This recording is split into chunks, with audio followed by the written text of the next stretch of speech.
buenas a todos. No sé si me escuchan bien por ahí. Por acá Andrés Silvera, de la Cámara Alemana. Les doy la bienvenida a todos. Agradezco por favor que apaguen sus micrófonos y también su cámara. Ya vamos a dar comienzo a este webinar. Eh, de parte del gerente de la Cámara Alemana, les agradezco a todos por participar.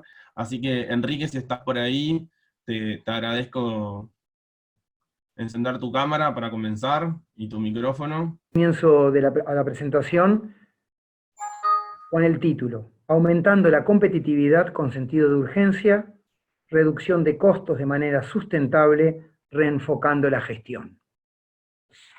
Entendimos que estos eran momentos por demás propicios para hacer esta ponencia, dado que estamos viviendo tiempos de incertidumbre, de cuestionamiento sobre cómo seguirá nuestro negocio.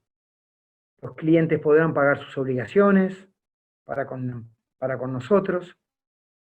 ¿Podremos vender nuestros productos o servicios? Son preguntas que nos hacemos todos los días como empresarios. Sin embargo, son tiempos de oportunidades, ya que lo que queremos transmitirles en esta charla es que estos momentos nos obligan a repensarnos, a reenfocar nuestras empresas, es decir, a hacer las cosas de una forma distinta a cómo las veníamos haciendo hasta ahora. Esto que sucedió con la utilización de las tecnologías, el teletrabajo, etc., también es aplicable a la gestión empresarial. Ante la falta de certezas en las variables que manejamos, precio, mercado, mismo cómo seguirá nuestra empresa, hay una en la que sí podemos incidir y manejar, y esto es los costos empresariales. Nosotros, sobre los costos y los gastos, tenemos control. Rediseñando los procesos de gestión es que podemos lograr eficiencias que permitan incidir en dicha variable. Además se puede lograr, y este es otro aspecto en el que queremos poner especial énfasis, una mejor calidad en los procesos de toma de decisiones y en la estructura organizacional de la empresa. Es por eso que decimos que estos tiempos de adversidad también lo son de oportunidad para atender temas importantes en nuestras organizaciones que antes nuestras urgencias los relegaban. Hablamos de aumentar la competitividad con sentido de urgencia, pero también en forma sostenible, ya que la forma y la manera a la que nosotros estamos referenciándonos y de alguna manera a la que harán referencia mis socios a continuación, deben ser tomadas no solo para este momento, sino ser incorporadas en la empresa como parte de un nuevo hacer las cosas para el tan mentado día después. Y todo ello, y en especial ahora cuando volvamos a nuestra nueva normalidad, en la que las urgencias nuevamente van a aparecer y el poco tiempo va a ser una nueva característica, debemos siempre tener presente que estas oportunidades deben ser tenidas en cuenta manejando la mejor relación posible tiempo-oportunidad. Antes de darle la palabra a mis socios, quiero presentarme. Mi nombre es Enrique Schickendans. Además de socio de Next Dream, soy socio director de Andersen Tax and Legal, abogado, escribano, máster en Business y en Derecho de la Empresa. Y lo que les acabo de relatar en esta presentación, sobre la cual expondrán mis socios, el ingeniero Gustavo Troya y el contador Miguel Gómez, fue implementado con éxito en nuestra consultora, en especial la reestructura organizacional que la dotó, es decir, que dotó a nuestra empresa de un mayor profesionalismo y resaltar, por último y en forma enfática, que estos mismos procesos pueden ser implementados en cualquier empresa y sin importar su rubro o tamaño. Es con esta breve introducción y para enfocar o para darle marco a la presentación que van a hacer Miguel y Gustavo, es que les doy pie a ellos para que sigan adelante con esta presentación. Adelante, muchachos. Gracias, Enrique. Como podrán ver ahí en la hoja que se está mostrando ahora, mi nombre es Miguel Gómez. Yo soy contador público, recibido en la Universidad Católica Argentina. Yo soy uruguayo, me fui para Argentina en mi época de liceo por decisión de mis padres, y bueno, hice allá el liceo, la universidad y después lo que fue mi carrera profesional, básicamente, más algunos países de Latinoamérica, hasta que hace 5 años volví aquí, una vez que dejé la vida corporativa, volví para Uruguay, muy contento. Tengo algún curso de posgrado, pero lo más importante tal vez es la experiencia laboral. Yo una vez que fui contador, trabajé en algunas empresas, lo más importante en Arthur Andersen como auditor, para tomar lo que era la experiencia, conocimientos, profesionalidad y demás, hasta que después en el año 90 entré en Cervecería Quilmes en Argentina, parte del grupo Bember, con negocios en ese momento, además de Argentina, negocios cerveceros, lo que es líder de cervezas aquí en Uruguay también, en Paraguay, Bolivia y en Chile, y un negocio de gaseosas en Paraguay. Siempre, comencé por la parte financiera, después pasé a tener oportunidades de desarrollarme como gerente general en el negocio de gaseosas en Paraguay, en la cervecería de Bolivia, una empresa bastante importante en aquel momento para el grupo y para lo que era el contexto del país. Y después la empresa fue comprada por Ambev, allá por el año 2003, y empezó un proceso de fusiones y de asociaciones de lo que éramos en ese momento, con la BAT, con la belga InBev, ahí se formó AB InBev, y después con Budweiser en Estados Unidos, bueno, transformándose claramente en el líder cervecero mundial. Y ya dentro de esa órbita me ofrecieron ser vicepresidente de finanzas para lo que es Latinoamérica Sur, que incluye Argentina, Bolivia, Chile, Ecuador, Paraguay, Perú y Uruguay. Y ese fue mi último puesto en la compañía, hasta que decidí salir y venir para aquí a Uruguay a hacer otras cosas, muy contento. Lo dejo a Gustavo ahora que se presente y yo luego vuelvo al final.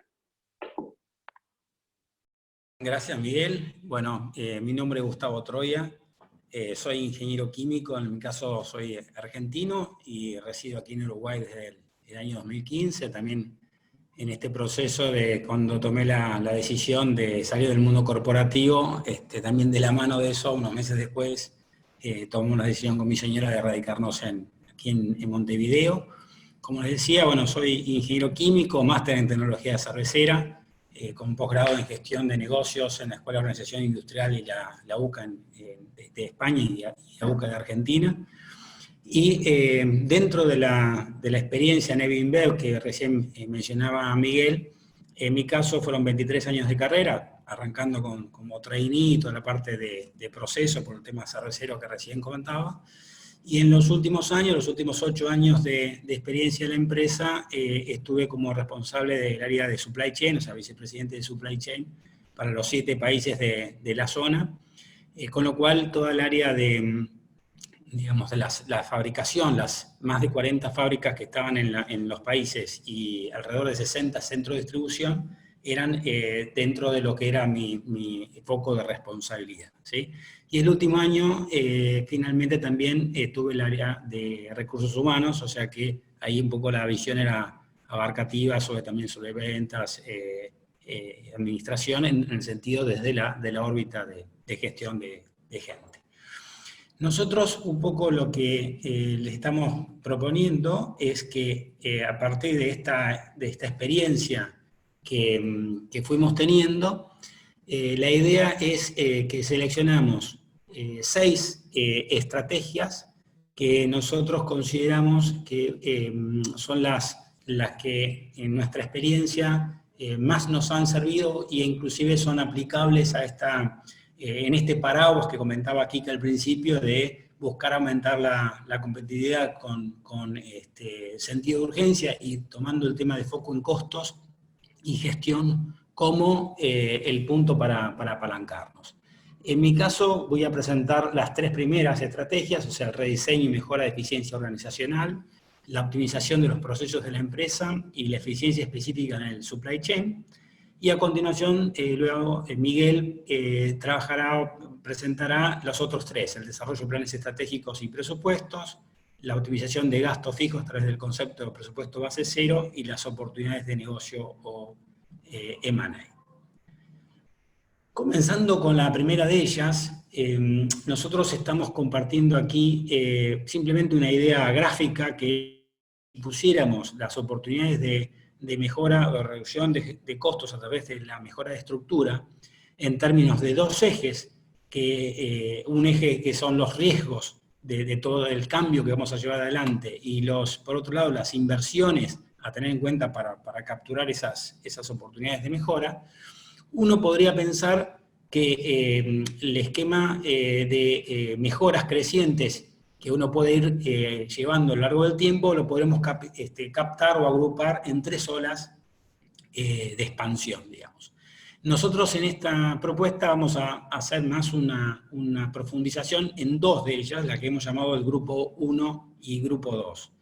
Lo interesante es que en conjunto, ambas olas, dependiendo del punto de partida de cada organización, pueden llevar a obtener mejoras en la estructura desde el punto de vista de personal, de headcount, entre el 20 y el 40% de la organización, ¿sí? Eso depende justamente del punto de vista de partida. ¿Qué tiene, digamos, de foco la primera parte, que es lo que nosotros llamamos de sizing tool o dimensionamiento de estructura? Básicamente, acá la idea es que para buscar estas oportunidades de mejora, vamos a apalancarnos en ayudarnos a nosotros mismos en buscar referencias, benchmark. Estos benchmark pueden ser tanto internos de la propia organización, mirando distintas áreas de la organización, mirando la propia organización a lo largo del tiempo, y también pueden ser mirando hacia afuera, benchmark externos, ya sea a empresas de similares características en términos de negocio, o empresas de negocios alternativos, pero que realmente pueden significar una idea de pensar, hacernos pensar diferente. ¿Qué nos sirve esto? Básicamente, la idea de poner justamente, nos aparezcan o nos fuerzan a aparecer estas oportunidades que nosotros queremos capturar y que después con el concepto de presupuesto base cero que Miguel va a desarrollar más adelante, se nos va a facilitar la idea de hacer justamente el cambio. En esta etapa, lo que en definitiva lo estamos es queriendo que la pirámide organizacional se empiece por un lado, a achatar, o sea, su vertical sea menos profunda, y por otro lado se empiece a angostar, es decir, su base sea más angosta. Para eso se trabajan con 2 principios mandatorios que nosotros llamamos, que es el span of control y la cantidad de layers organizacionales. Dice, desde ambos drivers esto es posible hacer el redimensionamiento. Y para ello va enmarcado también de la productividad de cada área. Es decir, en lugar de mirar esto como una foto congelada de headcount, es asociar lo mismo a la productividad de la empresa, ¿sí? Lo interesante es que esta estrategia de dimensionamiento sirve para todas las áreas organizacionales, es decir, puede ser para ventas, para supply, para el área staff. O sea, no es específica de un área, sino que se puede mirar la manera del conjunto. Y una vez que este dimensionamiento de punto de partida a punto de llegada queda dado, no solo podemos avanzar en estos pasos, sino que además nos deja la referencia para cualquier cambio importante que pueda tener la organización en el futuro, justamente derivado de trabajar siempre con estos drivers de productividad. Así que este es el primer paso, digamos, o el bloque 1 en esta estrategia de mejora. de la mano de este bloque 1, pero ya ahora pensando en el bloque siguiente, que es la optimización de procesos y actividades, acá lo que uno está buscando es hacer un mapeo de los procesos de la organización, buscando a partir de la información real que tengamos, es entender cuáles son los procesos que más impactos tienen. En este caso siempre estamos hablando desde el punto de vista de la estructura, es decir, cuáles en este caso serían los procesos costosos para la organización.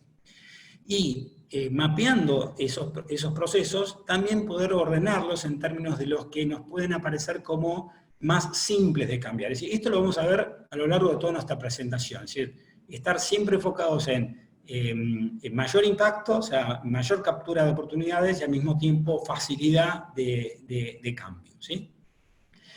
Una vez que nosotros tenemos estos procesos, la idea es automáticamente entender qué práctica de gestión validada en el mercado es la más apropiada para hacer la copia, digamos, o la réplica en este proceso que a nosotros nos interesa. Entonces, simplemente para poner algunos ejemplos, es lo más común que en las organizaciones sean, no importa el tamaño que tengan, y si son de múltiples sites o están en un único lugar, que en las distintas áreas de la empresa haya procesos de administración, procesos en los cuales haya que trabajar con la información, desde que se coloca un dato hasta que se obtiene una información. Entonces, para ello, la mejora, digamos, de productividad en todo este sentido tiene dos grandes formas de corregirlo. Una es yendo a un esquema de central de servicios compartidos, en el cual todos esos procesos, en lugar de estar desparramados en la organización, se agrupan en un área específica. De por sí eso ya genera una oportunidad de impacto, simplemente por dejar de solapar los procesos, pero además de eso, es incorporarle a esos procesos indicadores de productividad de servicio. ¿Qué es lo que los permite hacer? Justamente es incorporar de manera de que si ese se empieza a ser el ratio importante, no el ratio core del área, sino que esto empieza a hacerlo por procesos que empiezan a estar incorporados en la central de servicios compartidos, es aumentar esa productividad. Una manera muy simple de verlo es que si nosotros comparamos, aún en las empresas, no importa si el sistema de software de gestión empresarial que uno esté trabajando puede ser de empresas de software locales, con lo cual, o medianas en ese sentido, o pueden ser empresas de software internacionales, alemanas o norteamericanas, sin discutir los pros y los contras de cada uno de ellos, pero todos sabemos que algunos pueden ser más flexibles y otros pueden ser más rígidos, independientemente del sistema de partida. Lo que nosotros nos podemos encontrar es que las organizaciones hacen un montón de múltiples retrabajos para llegar desde un dato a una información. Y eso es una clara asociación de pérdida de productividad que uno puede corregir a partir de este enfoque, ¿sí? Lo interesante entonces es que ambos, en conjunto, ambas prácticas, el dimensionamiento y la optimización de procesos, nos pueden dar esta mejora de eficiencia del orden del 20 al 40% que compartíamos. Hay una etapa adicional, que es la posibilidad de pensar en cambios más drásticos, que nosotros llamamos ideas fuera de la caja, ¿sí? Ahí podemos estar hablando desde amplios procesos de automatización, o hablar desde pasar a esquemas de organización, en lugar de organización tradicional, pasar a esquemas de tipo trabajo basado en equipos. Pero esas son etapas posteriores y que no las hemos dejado para profundizar acá, justamente por decir, bueno, enfocarnos en lo que más rápidamente uno podría captar. Ahora, en ambos casos, todo tiene algo en común, al final, que es el capital humano de la empresa tiene que ser preservado. ¿En qué sentido? Que las mejores personas que hemos sido, digamos, seleccionando a lo largo del tiempo, que hemos ido desarrollando, que hemos ido reteniendo, son las que tenemos que seguir reteniendo y además proyectando. ¿Qué quiere decir? Que esas personas son las que nos van también a permitir que toda esta transformación sean las efectivas como queremos.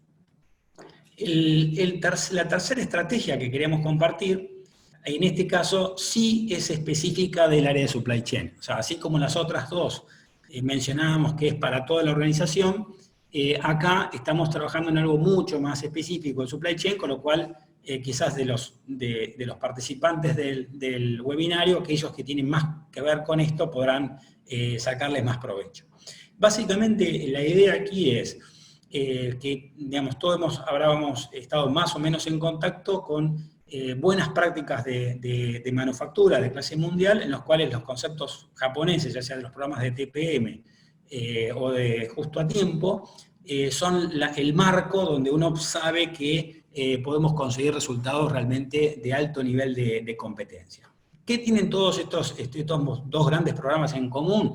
El concepto de eliminar las pérdidas, ¿sí? Es ya sea la pérdida de materia prima, la pérdida en términos de eficiencia operacional, de una línea de proceso, o el cero defecto en términos de calidad, que son todos aspectos propios de los programas de TPM, o el concepto de la eliminación de inventario, el aumento de velocidad y capacidad, o la reducción de tiempos de cambio de producto, que son específicos de justo a tiempo, y también la posibilidad de hacer una fuerte reducción en gastos de mantenimiento, incrementando al mismo tiempo la capacidad operacional de los activos, como es en TPM, y por supuesto en un marco de cero accidentes. Es decir, esto tiene que tener en cuenta nuestra gente y el medio ambiente.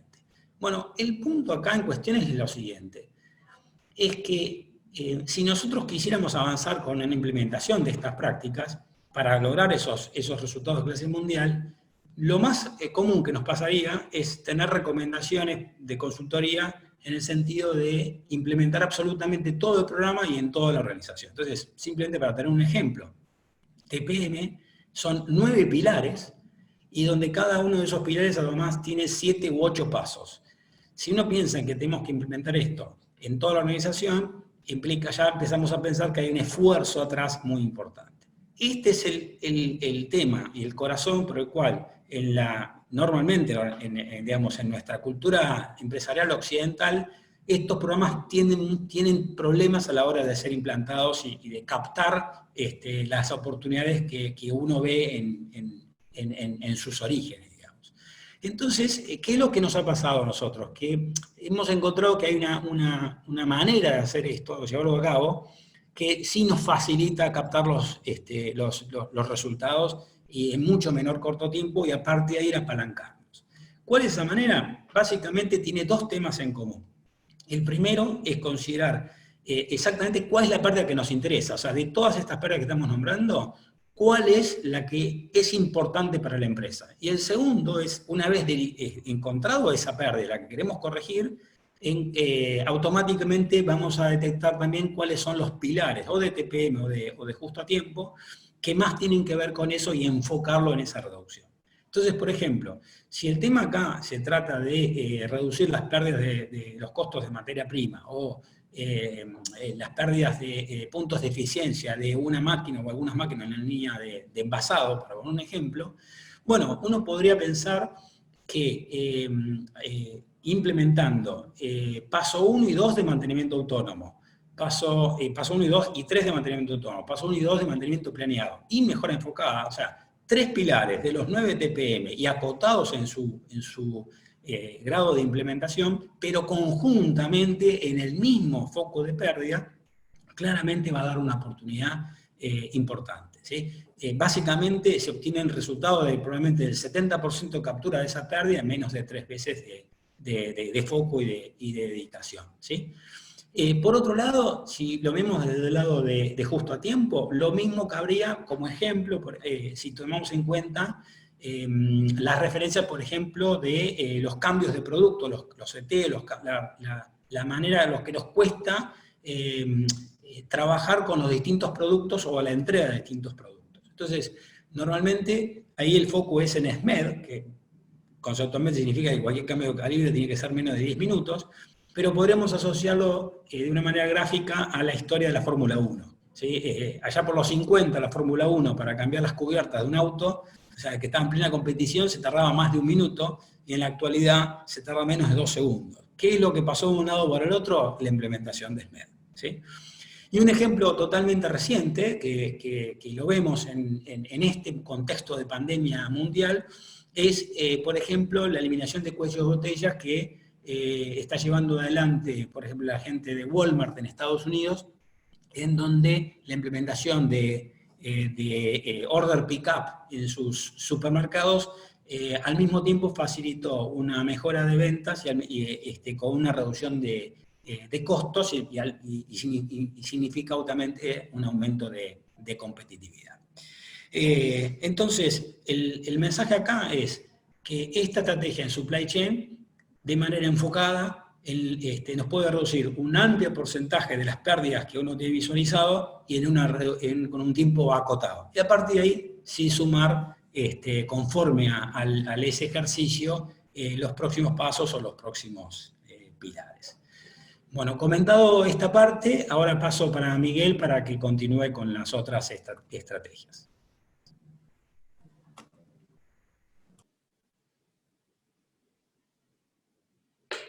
Gracias, Gustavo. Perdón, estoy teniendo un problema con el video, que no puedo entrar con el video. Ahí está. Bueno, voy a seguir hablando de lo que ustedes pueden ver ahí, que es desarrollo de planes estratégicos y presupuestos. La verdad que la lógica hubiese sido que esto lo hablásemos antes de lo que era eficiencia del supply chain, pero por un tema simplemente de facilidad y no estar cambiando de quien lo presenta, decidimos hacerlo así. Entonces, yendo con este tema, por supuesto, cuando nosotros vamos, en general las empresas, todas dicen que hacen, o la gran mayoría dicen que hacen planes estratégicos y presupuestos y demás. Yo diría pobre del que directamente ni dice que lo hace. El problema es a veces cómo se hacen y la calidad que se les pone. Y resulta más habitual de lo pensado encontrar que las empresas fallan por no tener el plan estratégico del presupuesto bien hecho de alguna manera, o hecho para que realmente sirva a lo que la empresa necesita para adelante. Un poco, estas cosas tienden a ser repetitivas a veces en las empresas, se les saca el valor que tienen y entonces se pierde el objetivo final y resulta no ser tan efectivo como debiera. Para nosotros, y un poco lo que hemos desarrollado y nuestra experiencia profesional, hay una cascada que sirve y que es necesario y que tiene la lógica de cómo hacer que va también, esta cascada está relacionada con el tiempo hacia donde ponemos nuestro largavistas, de alguna manera, hacia donde miramos. Hay una parte que está relacionada con lo que es el largo plazo y el mediano plazo, luego hay una parte que está relacionada con un horizonte más corto, que es el año, que aquí es básicamente el presupuesto, y después queda lo que es la ejecución diaria. Entonces son como 3 etapas que es importante tener, y empezando por lo que es lo más largo, como ustedes saben, la mayoría de las empresas, y ha estado muy de moda, y en general se definía, hubo un momento de mucha moda de esto, que era la misión y la visión de las empresas. Yo me encontré mucha gente que se confundía a veces qué era misión, qué era visión, y era difícil establecerlo, y a veces no era muy representativo para todo el mundo de qué se quería. Nosotros hemos trabajado durante bastante tiempo con un concepto que un poco lo reemplaza, que es el sueño, que en definitiva es algo que es mucho más accesible a cualquier persona, más allá de la profesión o de los estudios que tenga, que es qué sueña en el futuro que quiere ser. Y esto aplica a lo personal, pero aplica también a una empresa. O sea, ¿cuál es el sueño? ¿Qué es lo que queremos que esta empresa sea en el largo plazo? ¿Sí? Y podemos ir desde cosas muy, muy globales, a ser la mejor empresa del mundo, o cosas así, a tener sueños más focalizados y que realmente terminen siendo el desafío para ir creciendo hacia ese sueño. Alguien me dijo también alguna vez que para soñar cuesta el mismo esfuerzo soñar en grande que soñar en chico, con lo cual hay que soñar en grande, siempre que ese grande sea algo que realmente es alcanzable. Una vez que se define ese sueño, que ustedes van a ver un poco cuando hablamos, y Gustavo hablaba, y yo voy a explicarlo un poco después más, que es siempre tratar de ponerle lo que llamamos KPIs o valores objetivos numéricos, o sea, que nosotros podamos comprobar cada uno de los pasos que tenemos, cada una de las mejoras, hacia dónde llegamos, en función de números y no de subjetividades. Pero para lograr ese sueño, una vez definido ese sueño, nos queda lo que también es muy conocido, que es hacer un adecuado SWOT, en donde repasemos las fortalezas que tenemos, las debilidades, las oportunidades, las amenazas y demás, tratando de establecer una formulación de la estrategia. Yo creo que esto es conocido, no quiero ahondar mucho en este tema porque es conocido. Lo que yo pongo aquí, el énfasis en que realmente se haga conciencia y enfocado hacia conseguir algo, no como un ejercicio rutinario y nada más. Y que sirva de base para lo que viene después, para ir alineando todos. Ustedes, como pueden ver ahí en el cuadro, esto es como un gran cuadro que se relaciona una cosa con otra. Entonces, desde el largo plazo, nosotros vamos hacia lo que es más anual, que tiene que ver con un presupuesto. Y el presupuesto, de alguna manera, va a ir reflejando los pasos que queremos dar, o lo que nos gustaría dar en el próximo año, los pasos que nos gustaría dar para alcanzar ese sueño final. Para esto hay algunas cosas que es importante que queden bien definidas en el presupuesto, más allá de que el presupuesto termina siendo un ejercicio numérico, que sirve y mucho y es necesario, pero hay dos cosas que queremos resaltar de esto, que tiene que ver con los proyectos que se establecen, en donde no solo decimos qué esperamos que se dé y cuáles son los resultados y el cash flow y todo lo demás que implica la empresa, sino también qué proyectos vamos a llevar adelante en orden de lograr eso, en orden de mejorar eficiencias, de reducir costos, de aumentar ventas, de mejorar precios, de mejorar la cadena de valor, de lo que fuese. Todos los proyectos con alguna forma sistemática luego para poderlo seguir.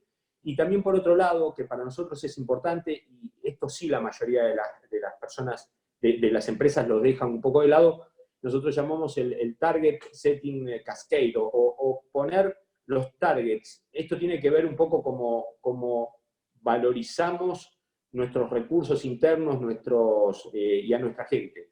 Entonces, siempre se ponen, las empresas que tienen remuneración fija y remuneración variable, la remuneración variable es un bono que va en función a ciertos objetivos.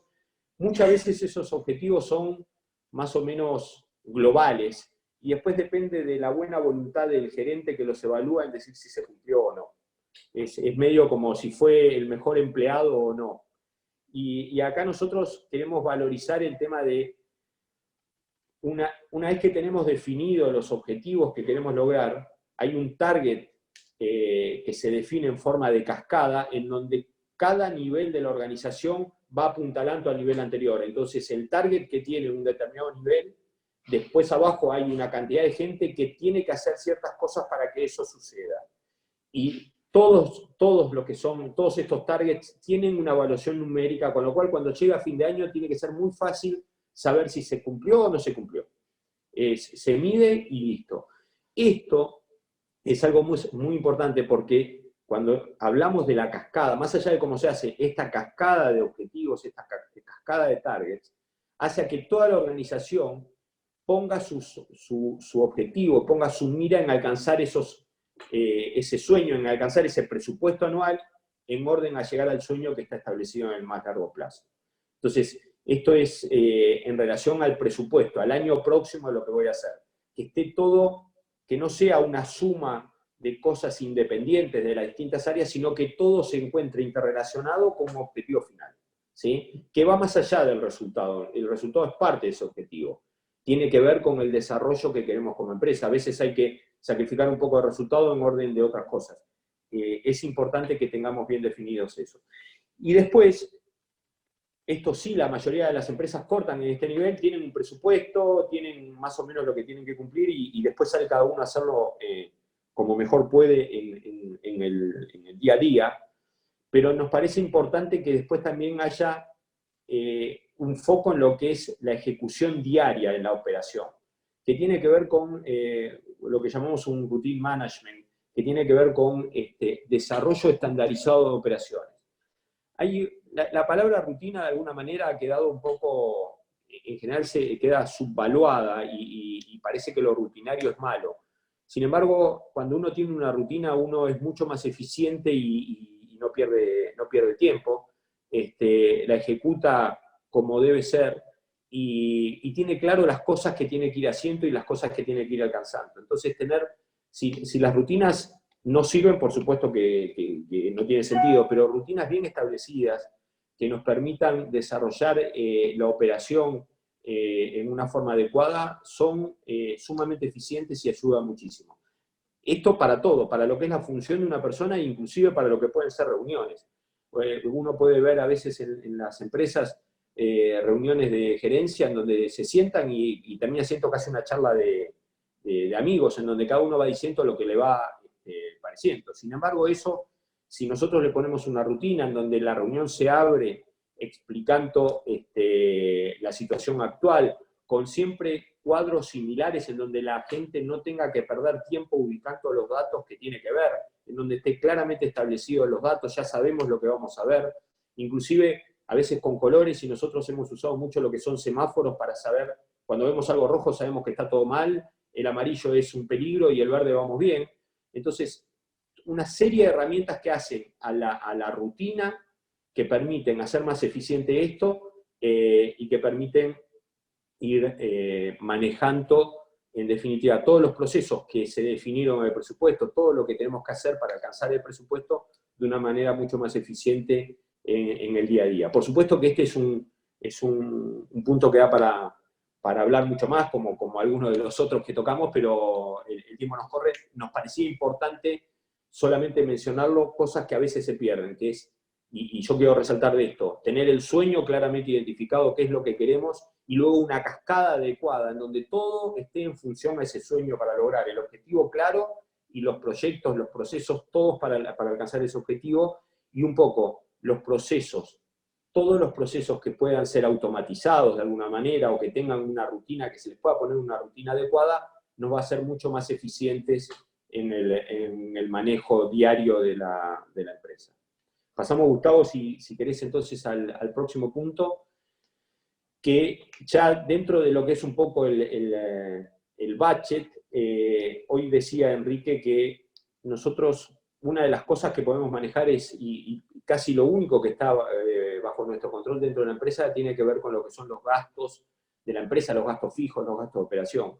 Porque cuando uno ve la parte de ingresos en lo que puede ser ventas, si bien claro que hay una actividad que puede desarrollar la empresa, estamos sometidos a variables que están fuera de nuestro control, que tiene que ver con la competencia, con la innovación, con las regulaciones, con los cambios de tendencia, con lo que hacen nuestros competidores, digamos, una cantidad de cosas contra las que tenemos que trabajar, pero que no dependen necesariamente de nosotros. Hay otros actores jugando. Cuando es presupuesto, si bien tenemos gente que nos puede condicionar, y pienso muchas veces cuando hablamos de gasto personal, entran a jugar los sindicatos con las presiones y lo que fuese, pero depende de nosotros cómo manejemos esas cosas. Entonces, me parece importante, y por eso quisimos poner acá este punto para trabajar, y también porque a veces cuando se habla de reducción de gastos, la palabra reducción y reducción de gastos tiene como mala prensa. En general a uno le dicen, yo que me ha tocado ser financiero durante mucho tiempo en las empresas, siempre es el que viene con la tijera y parece que viene a recortar. Y esta mala prensa hace que a veces uno no se ponga todo lo firme que tiene que ponerse. A mí me gustó siempre pensar que la empresa en ese sentido es parecido a una persona, en donde uno puede ir engordando y va acumulando grasa, y esto es muchas veces los gastos que no son productivos, va acumulando grasa, y lo único que va haciendo es engordando a una persona para hacerla que tenga cada vez menos agilidad y que se pueda mover menos. Y entonces va a ser una empresa que no va a ser eficiente y que no se va a poder mover adecuadamente en el mercado. Por eso la grasa, todo lo que nos sirva hay que tratar de cortarlo sin que nos ponga colorados directamente. Y no se trata, yo siempre decía, no se trata de cortar un gasto solo para ahorrar el dinero. Tal vez ese dinero que ahorramos nos sirve para gastarlo en otra cosa dentro de una empresa que es mucho más productiva, que puede ser desde marketing, desde gastos de desarrollo o lo que fuese. El tema es siempre ser eficientes y no ponernos colorados por eso. Dentro de eso, la herramienta de ZBB lo que nos permite también es tener una forma esquemática y un proceso para desarrollar el presupuesto. ¿Qué suele suceder en la compañía cuando se va a hacer un presupuesto de gastos? En general se arranca por el plan contable, con las distintas líneas que tenemos cada una de las cuentas, y quien lo hace es la persona que después lo va a ejecutar, es quien necesita el gasto, entonces viene a presentar su presupuesto y nos dice, a mí me ha tocado muchas veces tener que estar en el lado que escuchaba esto, entonces viene y dice, de cualquier cosa, un gasto del que ustedes quieran, el gasto de papelería, dice, mira, el año pasado gastamos 100 pesos, la inflación para este año que presupuestamos es 8%, con lo cual debiera gastar 108 pesos, y tengo algunas necesidades postergadas, bueno, una cantidad de excusas enormes, por las cuales nos agregan 2 o 3 pesos. Dice, con lo cual voy a gastar 110 pesos, y te voy a explicar por qué necesito esos 2 pesos. Eso es lo que suele suceder. Y termina, si uno no tiene clara esta película, uno termina discutiendo sobre los 2 pesos. Pero pasaron 108 de largo sin volver a discutir. Entonces, el presupuesto base cero lo que nos hace es no arrastrar ineficiencias y empezar siempre a discutir desde el cero. Si alguien me pide 110, vamos a discutir los 110. No discutir, vamos a revisar los 110 para ver si es totalmente necesario o no. Porque un gasto cuando se empieza a hacer es difícil que después se saque, pero hay veces que se puede sacar. Entonces, para esto, algo que nosotros entendimos importante y que hemos hecho y que la verdad sirve muchísimo es tratar de independizar el plan contable, el manual contable, de los gastos, en el sentido que lo vamos a presupuestar por paquete.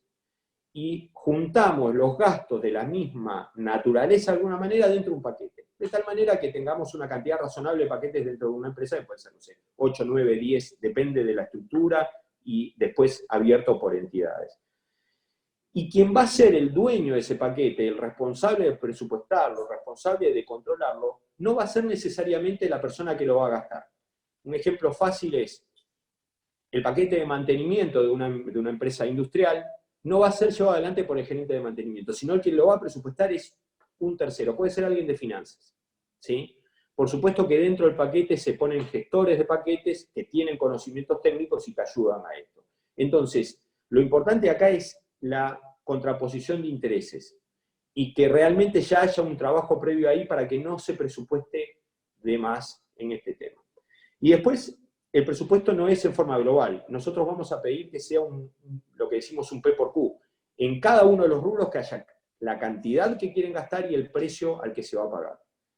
Si tomamos no sé, gasto de útiles de oficina, por decir algo, en las hojas, ok, decime cuántas hojas vas a gastar. Y decime a qué precio las vamos a pagar. Y vamos a discutir eso. ¿Por qué vamos a discutir eso? Porque la otra pata importante en todo el armado de este presupuesto, que nos tiene que llevar tiempo. El presupuesto es algo que lleva un tiempo hacerlo para hacerlo bien, no se puede hacer en una semana fácilmente. Entonces decía, nosotros tenemos que buscar, y algo habló ya Gustavo en otro tema de esto, pero es la misma filosofía, tenemos que buscar aquellos indicadores que nos permitan ser eficientes. Y aquí podemos buscar benchmark. Si tenemos distintas entidades dentro de la misma empresa, compiten de alguna manera entre una y otra, porque vamos a tener una planta que es más eficiente que otra, y entonces vamos a ver en qué es más eficiente esa y cómo es, y la otra la tenemos que tratar de llevar a eso. De alguna manera, lo que decimos los KPIs, que son los Key Performance Indicators, es buscar valores objetivos para determinar la performance. Esto es importante y está relacionado con algo que les quería transmitir también, que es, alguien me dijo alguna vez, aquellos que manejan una empresa, los que tienen que tomar la decisión y llevar adelante la empresa, se trata de establecer gaps y cerrar gaps para volver a abrir gaps y volver a cerrarlos. Entonces, si nosotros buscamos qué es lo más eficiente en el mercado o internacionalmente para hacer algo, yo tengo que tender a hacer eso. Una vez que cerré ese gap, voy a tener otro gap para abrir. De esta manera vamos a ser eficientes en los gastos. Y como mensaje final, más allá de la herramienta que creo que sirve y que es muy, muy buena, creo que no tenemos que tener vergüenza en el corte de gastos. Es más sencillo resolver un error por una reducción de gastos que fue excesiva, porque es después habilitar la partida y listo, que después que ya está habilitada andar pidiendo que se baje la partida. Alguien me dijo, mira, primero cortar costos y después responder las preguntas. Porque en definitiva lo que suele pasar en las organizaciones es que la mayoría de la gente, y aquí un poco lo tendría que relacionar con el punto anterior, que cuando hablaba de poner objetivos y remuneraciones variables a las personas en función de los objetivos, que en la organización que hemos estado nosotros siempre estaban también relacionados con estas cosas, es Si no, la gente se siente mucho más cómoda gastando dinero que no gastándolo. Eso nos pasa a todos. Si tenemos más dinero en el bolsillo, vamos a estar más cómodos que si tenemos un apretón de dinero. Pero se trata de ser eficiente. Y entonces hay que tratar de que la vida sea internamente en la compañía un poquito más difícil, pero más eficiente. Este es el mensaje un poco de este punto. Pasamos, Gustavo, a la siguiente, y sería la última estrategia. Tal vez puede resultar raro esta dentro de todas las que hablamos, porque no tiene tanto que ver con todo este proceso que hablamos de cómo hacer planes, eficientizar y todas las cosas que hablamos más internamente de la empresa. Pero en general suele pasar, pero mucho más en los momentos que hay crisis y problemas como los que estamos viviendo, en donde no sabemos el día de mañana qué empresa sigue, en donde hay seguramente muchas empresas que pueden caer o que pueden verse muy apretadas financieramente o en el mercado. Es importante separar lo urgente, que es el tratar de atender nuestros negocios y sobrevivir, porque eso es lo que tenemos que tratar de hacer hoy, es llevar adelante el negocio, de lo que es importante. Y es importante siempre lo que es objetivos estratégicos. Con lo cual, cuando uno puede levantar la mirada, seguramente hoy es un momento en esta crisis en donde puede encontrar muchas más oportunidades de desarrollo del negocio que nos puedan ayudar. Y podemos encontrar o un competidor que está en malas condiciones y que tal vez no va a poder seguir subsistiendo de la manera que estaba, o un proveedor que tiene algún problema y que nos puede brindar alguna posibilidad interesante para nosotros de asociarnos de alguna manera, que ahora vamos a ver, de alguna manera en lo que puede ser una integración verticalizada, o puede haber algún otro negocio por ahí que no es exactamente igual al negocio que tenemos, pero que nos permite una diversificación relacionada con lo que es nuestro negocio actual. Hoy seguramente hay oportunidades por ahí. Por supuesto, tenemos que estar bien para poder captarlas, pero después hay que ver cómo se las puede hacer. Entonces, aquí nos pareció bueno pasar este mensaje un poco de no perdamos de mirar, por lo menos de identificar las oportunidades. Después vamos a los otros pasos, si se pueden captar o no. Entonces, dentro del plan, inclusive es, bueno, ¿cómo se podría captar eso que identificamos? Puede ser una compraventa, si estamos bien financieramente, puede ser una fusión, en donde a veces en las fusiones no hay términos, no es necesario dinero de por medio, sino que es asociarnos con otro. Puede haber un aporte de capital, porque tal vez me interesa entrar en un negocio que yo no conozco exactamente y no sé cómo manejarlo y no tiene sentido que lo compre, y quiero que quien lo está manejando lo maneje, pero yo, entrando con capital, me puede brindar una buena oportunidad de estar con una pata en ese tema. Todo eso hace al plan de lo que es M&A.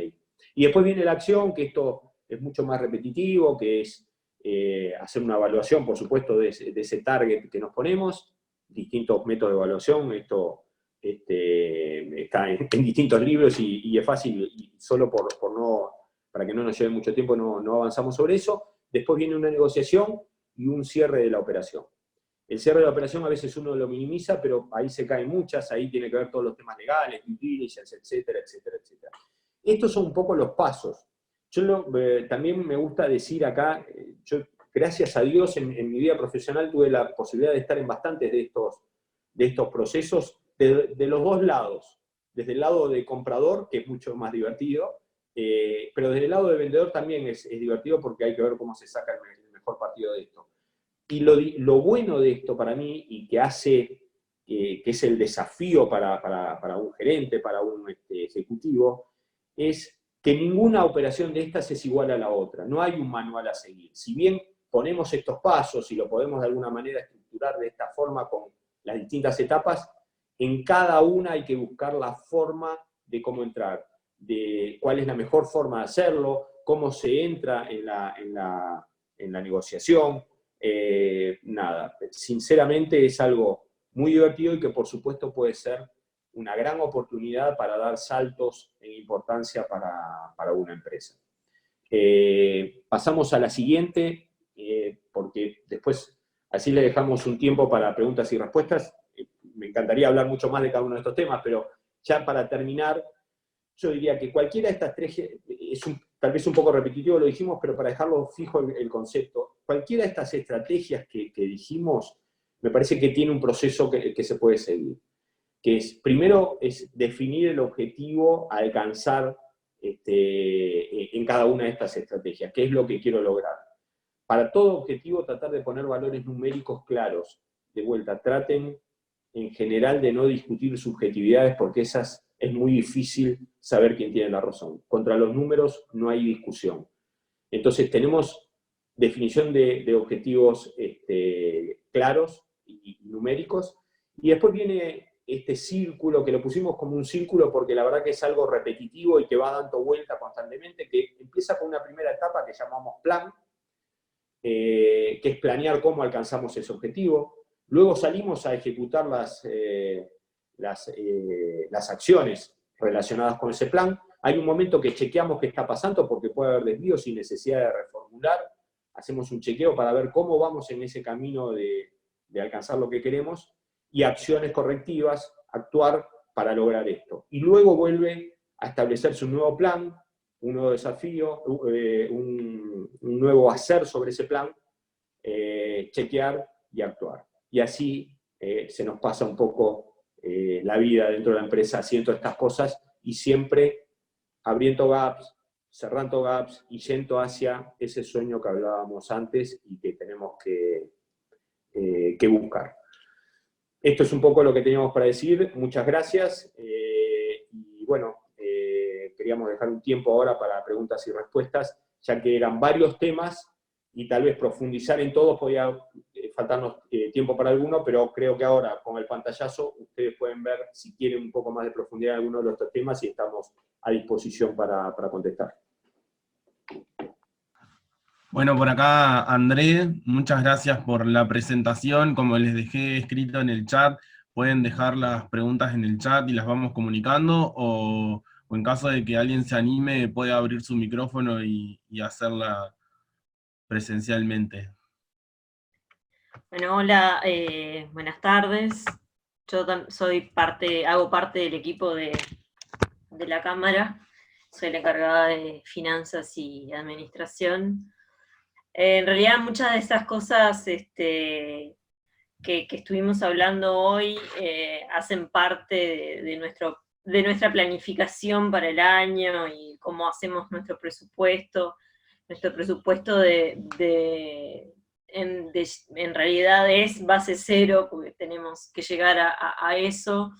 Pero una de las cosas que a nosotros más nos cuesta es generar buenos KPIs, y no sé, me gustaría saber la opinión de ustedes sobre cuáles criterios son los mejores para poder generar KPIs que sean fáciles de medir y no llevarnos por la subjetividad.